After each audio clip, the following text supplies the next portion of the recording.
تفسیر القرآن آج کا سبق سورہ بقرہ آیت نمبر 105۔ اعوذ باللہ من الشیطان الرجیم، بسم اللہ الرحمن الرحیم۔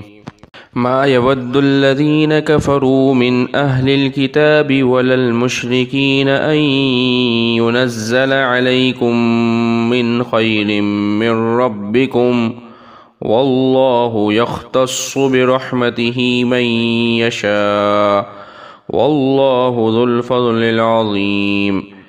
ترجمہ: اہل کتاب میں سے جن لوگوں نے کفر اختیار کیا اور مشرکین یہ پسند نہیں کرتے کہ نازل کی جائے تمہارے اوپر تمہارے رب کی طرف سے کوئی خیر، اور اللہ تعالیٰ مخصوص فرمائے اپنی رحمت سے جس کو چاہے، اور اللہ تعالیٰ بڑے فضل والا ہے۔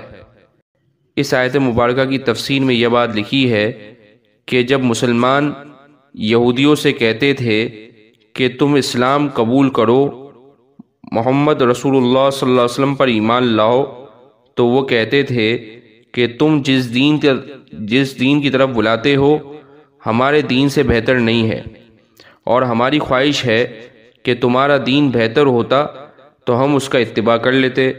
ان کی تردید میں اللہ تعالیٰ نے یہ آیت نازل فرمائی اور بتایا کہ اے مسلمانوں، ان کو یہ پسند نہیں ہے کہ تم کو کسی طرح کی خیر نصیب ہو۔ یہودی تو اس حسد میں مرے جا رہے ہیں کہ نبی آخر الزمان صلی اللہ علیہ وسلم حضرت اسماعیل علیہ السلام کی اولاد میں سے کیوں آیا اور حضرت اسحاق علیہ السلام کی اولاد میں کیوں نہ ہوا، اور مشرکین اس لیے ناراض ہیں کہ آپ صلی اللہ علیہ وسلم نے جو دین پیش فرمایا وہ ان کی خواہشوں کے خلاف ہے۔ ان کو توحید پسند نہیں، اپنے بنائے ہوئے معبودوں سے محبت ہے۔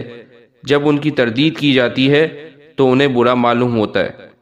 اللہ جل شانہ نے یہود اور مشرکین کی تردید فرمائی اور ارشاد فرمایا کہ اللہ تعالیٰ تمہارے خیالات کا پابند نہیں، وہ جسے چاہے اپنی رحمت کے ساتھ خاص کر دے، وہ جسے چاہے نبوت سے سرفراز فرمائے اور جسے چاہے ہدایت دے۔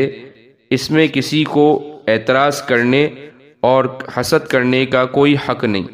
وآخر دعوانا ان الحمد للہ رب العالمین۔